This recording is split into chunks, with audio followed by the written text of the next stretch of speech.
Fans, the brands are split in WWE, and we have full details on what happened in the inaugural editions of both Raw and Smackdown, along with your thoughts. All this along with DWHS, Diamond of the Ring, hot news, and much, much more. So sit back, relax, and get ready for the longest running wrestling talk show in the world today, right here, right now on My 24 Milwaukee and Fight TV. This is the Pro Wrestling Report, PrimeTime TV, the longest-running pro wrestling news program in the world, with your hosts, David Hero and Damian Nelson. Welcome, ladies and gentlemen, to the Pro Wrestling Report, PrimeTime, Saturday night for Saturday, July 30th, 2016. Damian Nelson sitting alongside David Octavius the Tiberius, the alleged backyard, one-time knockout, straight edge, hardcore Charlotte Hayton, Hall of Famer. Stop. Hero. Stop. Oh, I'm sorry. Stop. Finn Balor Hayton, Hall of Famer hero. That is not true. That is not true. I'm so sorry. Dolph Ziggler Hayton, Hall of Famer hero. Did I miss anyone? You know, if Finn Balor and Charlotte had a kid, it would be Dolph Ziggler. How? Look at it. I don't see it. Balor's built. I could see Ziggler and Sasha having a Balor. Really? But Balor doesn't have, like, pink hair. Neither does Dolph. Well, he used to be peroxide blonde like Charlotte. That's not pink. And I he said doesn't have Charlotte, the lineage not Sasha. of a Snoop Dogg in his family. I never brought Sasha into this whole thing. You said if you Charlotte, said Charlotte's oh, I'm sorry. I wouldn't expect you to mention Charlotte because you hate her so much. You don't think she's a worthy talent of the draft? That's what I keep hearing you say. She's not number 2 pick. She is not number. I've said that now 4 times. She's not a worthy talent of the draft. She is not number 2 pick. Folks, this week's big story is brought to you by Gruber Law Offices, who is ready to represent you in your personal injury case and get you the compensation you deserve. Gruber Law Office is also a big part of Brady Street Festival going on this weekend. Oh my gosh, it was crazy. Right now, actually. Just winding down. The drag show's on stage right now. Folks, you can call 414-276-6666. Why is that funny to you? Or visit your... I didn't think that would be the featured thing you would talk about as far as Brady Street Festival this weekend. Well, we had a great show earlier. A wrestling Al show, Snow yes. And Jesse Goddard's and, you know... Aside from Casablanca, which, of course, our favorite place on Brady Street altogether, what is your second favorite place on Brady Street? What's that place you go to? Joe Katz. Joe Katz. Absolutely love that place. Joe Katz. I love the Nomad as well. I like Pepe's. On Brady as well. No, Pepe's Pizza. You know. But yeah. Joe Katz and Casa. Folks, last Sunday, WWE presented its last pay-per-view event before the official start of the brand split, titled Battleground. While the show was placed in a very odd spot date-wise, several matches did indeed deliver noteworthy news on the show. First, we saw the debut, quote-unquote, of NXT's Bayley, who teamed with Sasha Banks to defeat Charlotte and Dana Brooke in the opening contest. A bit of a foreshadowing of what would happen the next night on Raw, I guess. Ridiculously over. She is. Now, WWE made a point to let us know on several occasions that this was a one-time thing with Bayley. But even with that, she was over huge with the crowd in D.C. So, David, as you just talked about, what are your thoughts on Bayley's clear connection with the audience? It's amazing. In WWE. I don't think I have seen a connection with it since Steve Austin, since Rock, since Hulk Hogan. I think Bayley is right there. I was watching a bunch of the reaction videos that parents would post of their kids when Bayley would make her appearance, and just how these, you know, young girls were just ecstatic to see their hero, the hugger, Bayley. But why is it? It's organic. It's not something that's been fabricated. It's organic. It's because she doesn't look like Eva Marie. She's a normal human being. I was going to use that word normal, but that would make everyone else abnormal, but you're right. She's relatable. Extremely relatable. You know, Eva Marie, people are like, no. By the way, we got to talk about her entrance on SmackDown when we get to the SmackDown report later on, because one night, new fan. We also saw another tremendous matchup between Kevin Owens and Sami Zayn, with Zayn finally getting the win over Owens to end their long-standing feud. Now, many, including me, are saying that this was yet another match of the year candidate between Zayn and Owens. Now that's done, David Hero. You know, and it was a great match, and these guys have had hundreds, if not thousands, of matches. So they know each other better than anybody else. They delivered. It was a WrestleMania-type match. It was. It was extremely, it was well-paced. It was well done. They both took risks. They worked snug. They weren't pulling anything. But, you know, we've talked about this, and you've not been an advocate of these two continuing to wrestle month after month after month. But how is it any different from the Steamboat Flair matches that lasted for years down in the South? Here's the big difference. It wasn't on TV every other week. It wasn't available to the mass audience. Yes. It's to that particular audience. Great point. Congratulations, both Zayn and Owens, for what was a great run and a great feud. We also saw the triple threat matchup for the WWE World Heavyweight Championship between Seth Rollins, Roman Reigns, and Dean Ambrose, with Reigns taking the pinfall victory from Dean Ambrose, who did so to retain the championship, bringing it home to Smackdown. Now, before we get to the matchup, David Hero, what were your thoughts on the return of the Heat Machine, Roman Reigns, this past Sunday in D.C.? You know what? I thought Reigns did a great job. He was a man against the world. He knew he was going to get booed out of the building. Oh, yeah. And he was. Mm-hmm. There was no mercy on his soul by the fans.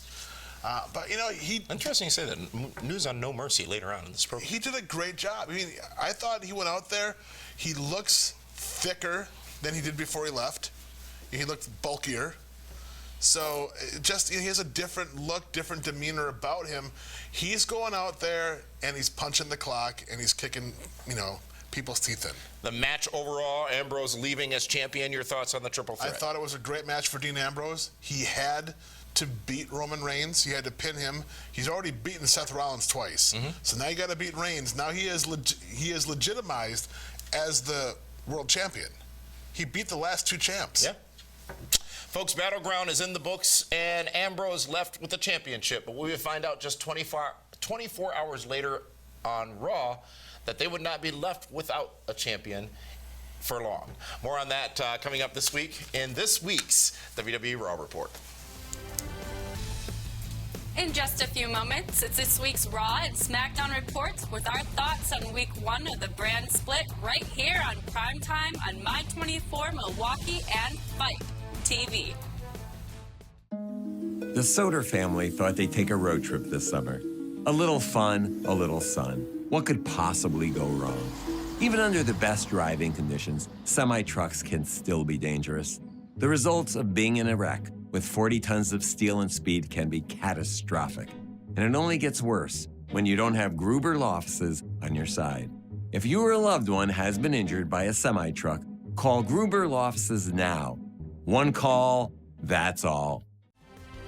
Welcome back, fans, to the Pro Wrestling Report Prime Time Saturday night. Damian Nelson sitting alongside David Hero, and this week's Raw Report is brought to you by the all-new Battle of the Brands. David Hero, a brand new presentation weekly here for the Pro Wrestling Report that you can find Thursdays on our YouTube channel, along with the Double D podcast, by the way. That available for free on our YouTube channel. That's the Double D was a great podcast this week. Max Swartz looked at the DNC and the RNC, and looked at even some OPP. I didn't know that. We talked about Bill Clinton. Yeah, you do know me. Folks, WWE Raw kicked off the new era with a new look and a new roster Monday, and there's no denying that the show delivered. First, we would learn that there would be a new WWE Universal Championship created for the Raw brand, and Seth Rollins was hand-selected to be a contestant in the matchup at SummerSlam for that title.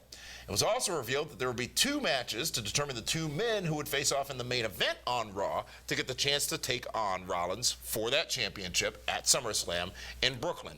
Now, many, including this guy, were a bit surprised when Finn Balor won twice, ultimately defeating Roman Reigns, taking his second pinfall in 2 nights to get that spot in that match at SummerSlam for the WWE Universal Championship. Now, later on, I know, David Hero, that you are going to talk about Finn Balor and DWHS, but you were not quite in favor of Balor taking this quick rise to the main event matchup of SummerSlam. But what was your impression of Balor's fan reaction this past Monday night on Raw in his debut and his win ultimately at the end of the night? There's no doubt the fans got behind him, but I thought it was a little bit slower than I expected.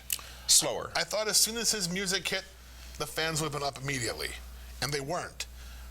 Why is that?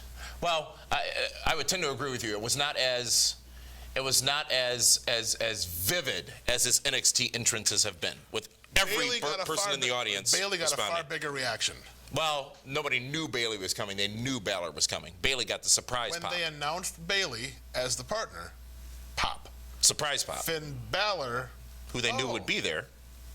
Maybe. That's different. Maybe. But the audience was not as engaged with his entrance as I thought they would be.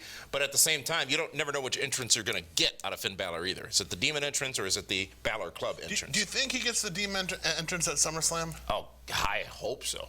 He I should, think right? They have to. Big events, big entrance, absolutely. I think what they have to do with Finn Balor... They got to start selling those masks and paint jobs and all the other gimmicks that he has when he's the Demon. I agree.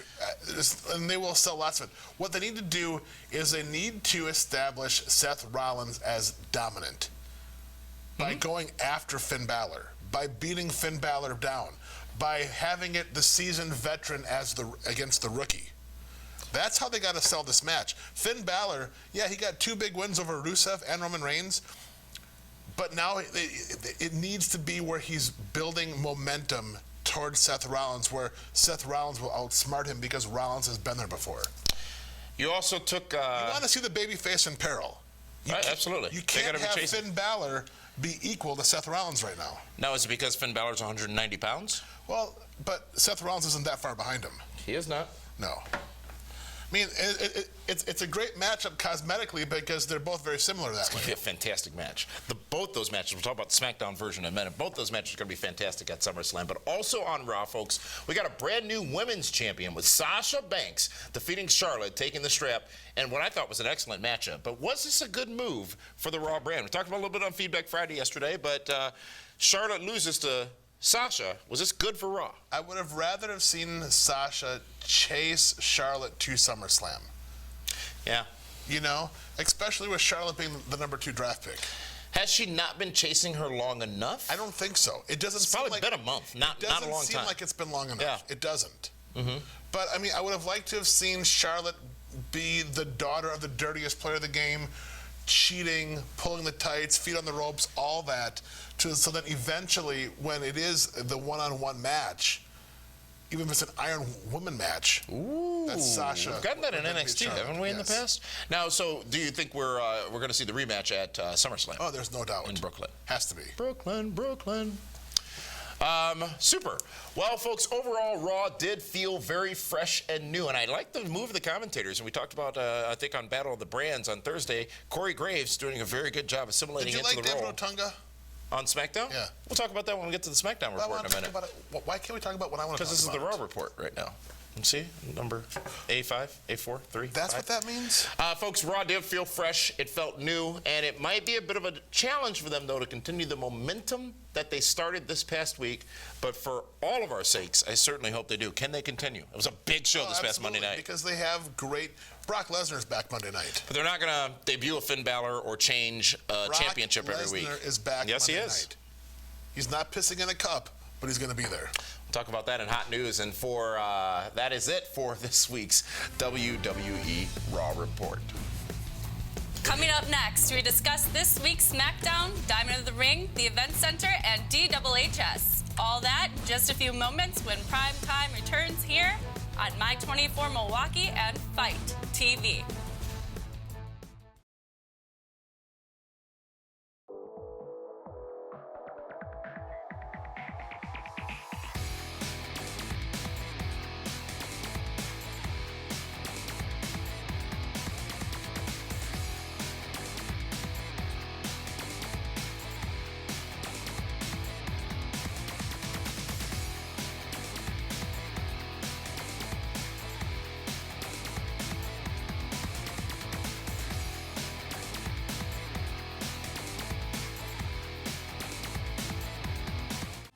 Back, fans, the Pro Wrestling Report, prime time Saturday night. Damian Nelson sitting alongside David Hero, and it's time for this week's SmackDown Report, which is brought to you by Fight TV.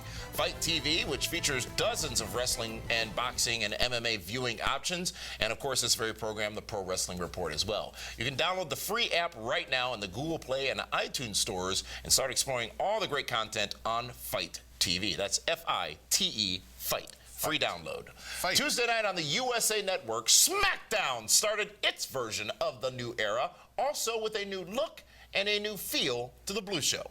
The show kicked off with the announcement that there would be a six-pack challenge for the #1 contender spot for Dean Ambrose's WWE Championship at SummerSlam. Now, before we get to who ultimately won that six-pack challenge match, David Hero, the look and feel of SmackDown. They got a new set. The commentators still at ringside as opposed to Raw, where they're on the stage, Nitro style, and different camera angles. A bit of a almost Crash TV. old NXT style camera styles for SmackDown. What do you think of the overall presentation of the You know show what? visually? I liked it visually. I don't like the new logos for Raw and SmackDown.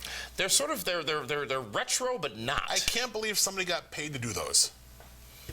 Well, folks, in a bit of surprising turn of events, Dolph Ziggler, the endorsed Dolph Ziggler, came out the victor in the matchup. And he is on his way to SummerSlam for a chance at the championship. Now, I say the surprise because other favorites in the matchup were AJ Styles, John Cena, Bray Wyatt, Baron Corbin, and even Apollo Crews, David Hero, who won the spot by winning the Battle Royal, which I thought was a good Battle Royal, too. Say what you want about John Cena. It should have been his spot. He should have been in that match. But with all that Shane and Daniel Bryan have been saying, would that have defined SmackDown as the show Dolph for wrestling Ziggler and new has talents? been around as long, if not longer, than John Cena. But he hasn't been winning and had as many Doesn't matter. He's still championships been as around long as John Cena. Because he's not that guy. You're saying the fans view a Dolph Ziggler just like they view a John Cena on SmackDown No, they right don't, now. because they feel that Dolph Ziggler has not gotten the respect he deserves. Dolph Ziggler has had, what, 2 or 3 world title runs? I believe he's had at least 2. At least 2, okay? I'm surprised that AJ Styles didn't win. But I thought AJ had the match in the bag. AJ and Cena have to have their match at SummerSlam, and that's Because it cool. was a 6-man at Battleground. Which, Yes. by the way, we didn't talk about that matchup because that Sloppy. match was a bit Very disjointed. sloppy. Yeah. But you know what the beauty of it is? What's the beauty Nobody of could it? complain that that Dolph Ziggler pinned AJ Styles. Yeah. It was perfect. Well, the interviews leading up to the matchup by all participants, I thought, helped establish the match as well. It was sort of old school style, and Ziggler's was the best of the bunch, and it made more sense after he won. But just think about it. AJ Styles, he is the favorite right now. People did not complain that he They lost didn't, not one. to Dolph Because Ziggler. Ziggler won. Yes. But folks, also on SmackDown, we saw the return of the endorsed Heath Slater. The endorsed talents are having a great week this week. Finn Balor, Dolph He's Ziggler, not signed Heath on Slater. SmackDown yet. He got gored out of his boots. Well, he was lobbying for a spot on the show, only to be met with that gore from the returning man-beast, Rhino. The future mayor of Dearborn, Michigan, Rhino. He is running for mayor of that very town, and Rhino now a part of the SmackDown. How great brand. is that? What a great human being is Rhino. He is great. You know, he's fantastic. He's a super friend, not so much a Nelson family guy, but a good dude. He's been. I gave him a shirt once. I know. I remember that. He was been down at NXT working with the kids down there. Brought up to SmackDown to help. Kids. But they are. They're kids. They're the youngins. So is Finn Balor a kid still? Yes, he's Is under 30. Bailey still a kid? She absolutely. Okay. They're kids. Samoa Joe a kid? No. Oh. He's one of us. Good logic just makes all the sense in the world. I didn't say all of them are kids. You said with the NXT kids. Yeah, but Rhino wasn't working with Samoa Joe. We also found out, folks, that the Blue brand is going to be welcoming back yet another star to the show, that and former Intercontinental Champion Shelton Benjamin, who I think I also endorsed it. Well, no, he's before endorsements, but I've always been a Shelton Benjamin fan. But what role can they put Shelton Benjamin in on SmackDown to make him worthwhile? He can work. Ooh, Oh, something just happened. the Alphas. People have talked about pairing him with the American Alphas because he was part of the greatest tag team ever, whatever it was, with Charlie Haas. Maybe Haas is coming Kurt back Angle. too. And Kurt Angle, who's been very quiet lately, as is everyone else about him. But what wasn't quiet, David Hero, was Eva Marie's entrance when they were bringing all the divas You down, or loved the, it, not, or didn't the women down from SmackDown. I hated it for the first 4 seconds. For the rest of it, Why did you hate it? I was in love with it because I'm like, it's Eva Marie. But wait a minute, this guy's making me hate her more. It's working. It's perfect. It's great. Loved it. She is a human heat machine. Yes, because of the red hair. She'll be Is a that big why her hair's red? Yeah, she's going to be a big star. She may not be a great in-ring performer, but she'll be a big star. That's it for this week's SmackDown Report, fans. But you can get our thoughts on which show won the race. Who won the pony, as Jim Cornette would say. This week on the all-new I do PWR not Battle want a pony. of the Brands. Never. That's a new weekly They're show available messy. exclusively on our Al YouTube Snow has channel. a goat, and that's messy. Well, let's see who won your pony or goat and this week's Diamond of the Ring. Actually, I guess it'd be Robert Hex. It is Robert Hack's Diamond of the Ring, and you know what? I had a hard time. There's really 3 contenders, but I'm going to give it to 2. Finn Balor, Sasha Banks, huge nights on Raw. Finn Balor, the number one. hypocrite. He's a Diamond of the Ring. He shocked the world. Listen, I never in my wildest dreams would think that a debuting Finn Balor would cleanly pin Roman Reigns. Then you hated it. I did hate it. And I'll explain that in DWHS. And Sasha Banks knocks off the #2 draft pick Charlotte 'Cause you hate her. to become the women's championship. Dolph Ziggler, a very close honorable mention. But Sasha Banks, Finn Balor, this week's Robert Hack, Diamonds of the Ring. You know, Dolph Ziggler is a former Mr. Money in the Bank, right? Yes. He cashed in, beat yes. Alberto Del Rio for the championship at night after WrestleMania in New York. Let's go to our very own Mr. Money in the Bank, senior intern Cal Hero, filling in for Linda this week with Julie Smith. Take it away.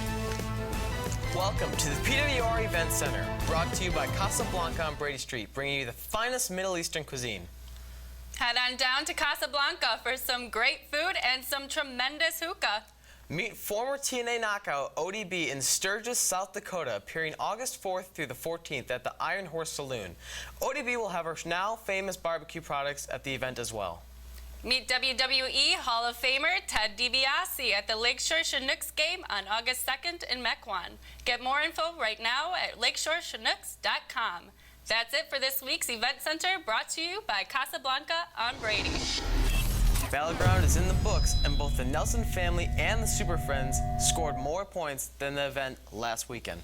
Going into Battleground, the family was in the lead by a small margin, and coming out of it, the family has taken an even larger lead along with winning the night again. The family has picked up 395 points with the total score of 1,445. And the Super Friends picked up 345 points with a total score of 1,330. Points will be up for grabs again next month at SummerSlam.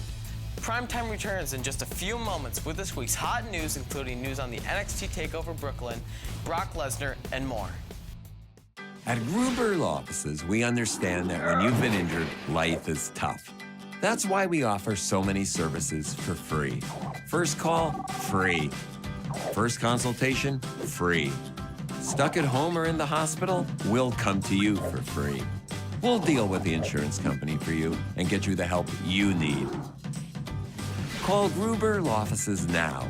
We don't get paid until you do, and your first consultation is always free.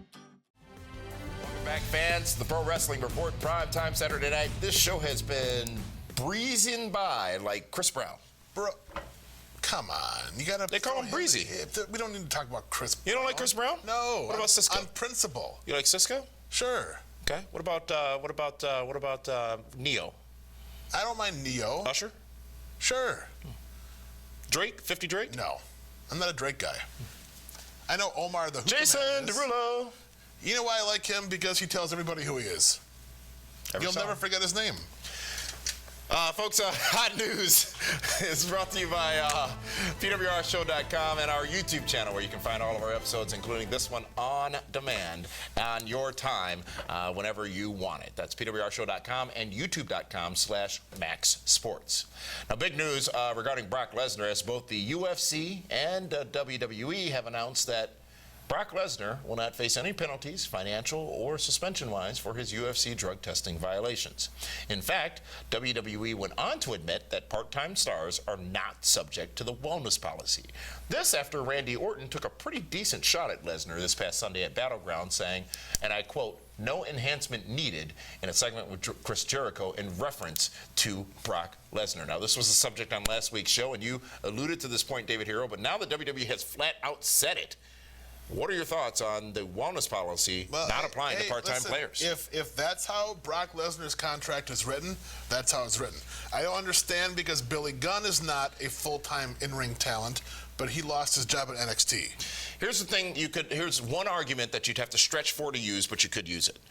The wellness policy is for the long-time well-being of their talents, correct? Yes. If you're a part-time talent working occasionally with the company, you really don't have as much risk, I guess, for being on the road, being subject to those vices, being subject to those temptations, it's really if you will. not so much for steroids. Right. It's for narcotics. Yeah, absolutely. The drugs that really kill you, because they have killed in the past. So I think it does put a bit of a gray cloud over the wellness policy and gives it some doubt, especially with it now substantiates some of the assumptions of the past. But neither UFC or WWE taking action against Brock Lesnar, who's Teflon in this case. Do you know why? because Brock Lesnar makes both companies a ridiculous amount of money. And himself, folks. Folks, WWE has announced that Raw and SmackDown will indeed have its own separate pay-per-view events, starting with the returning Backlash event in September for the SmackDown brand. I only hope that means the swinging hooks are coming back, too. This will be followed on September 25th with the Raw-branded Clash of Champions event that we talked about last week, and No Mercy will also be returning as a SmackDown-branded show in October. Now, SummerSlam, Survivor Series, and the Royal Rumble, along with WrestleMania, will remain dual-branded pay-per-view events. Pay-per-view every 2 weeks now. Well, thank God they got the network. Right. Because otherwise people would not be spending $50 every 2 weeks. This long-term plan from WWE's launch of the network to the brand split to now the more content on the network, more relevant content. The network is brilliant. It's brilliant, especially given the fact their whole business model. Given the fact that also in hot news, do you know that this year's WrestleMania only broke even? From production costs, talent costs, it cost $21.5 million to produce the event when you include talent costs and all Look how that. big the stadium is. They only broke even on WrestleMania this year. That's a pretty... Now, that's looking at the numbers for the event. Now, keep in mind they didn't pay rent on the building. Long term, doesn't matter. Spent $21.5 million to produce the event. But long term, they got more network subscribers. They got more eyes on TVs. They got more notoriety for the company. But big news from the NXT this week, as well as it was officially announced that Nakamura will face Samoa Joe for the NXT Championship at TakeOver Brooklyn in SummerSlam weekend. In ratings news this week, folks, Raw brings in more viewers, or less viewers rather, than it did last week, but only slightly less, with SmackDown bringing in less viewers as well. Raw bringing in 3.33 million viewers, and Tuesday's live SmackDown drew 2.74 million viewers, with both shows seeing an increase over the week before the draft. Raw takes the first week in the ratings and also takes the first week in the Battle of the Brands, David Hero. That makes perfect sense because, let's face it, Raw is the hometown show. Absolutely. That's it for this week's hot news. Let's go down to DWHS. DWHS. Now, first of all, do not get me wrong. I'm very happy that the WWE has decided to push Finn Balor to the moon. I'm just shocked that he is the co-main eventing SummerSlam with Seth Rollins. The WWE usually lets a new and young star work their way up through the mid-card to the main event. After Monday Night Raw, Balor pinned the U.S. champ Rusev and the WrestleMania headliner Roman Reigns clean. Many of you are saying he is the longest-reigning NXT champ and is a 15-year international star. Let me just say this, that's all fine and dandy, but the WWE is a completely different animal.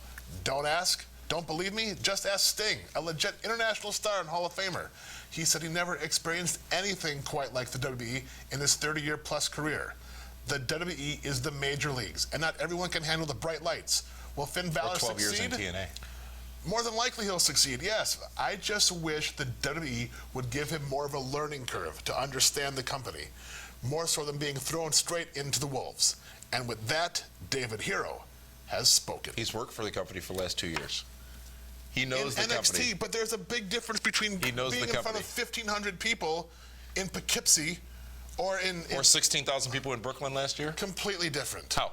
It's a different dynamic. How? He did it one time. They've been in larger venues in many, many different occasions. To say Finn Balor is not ready after his stardom across the globe internationally is the short-sightedness that people like you who say WWE is the end-all, be-all, and nothing else matters in the world, that is wrong. You saw my tweet with Jim Ross. I blocked you on Twitter. I asked Jim Ross, is it fair to say that a 15-year international star can be on the same level as the WWE? You didn't use a name. You generalized. If you'd have said Finn Balor, I think his answer might have been a little different. He knew what I meant. Jim Ross is brilliant. We're out of time here, folks, on My 24 Milwaukee. We will be back. We'll be back again next week with a brand new edition here on My 24 Milwaukee. Thanks for joining us, folks.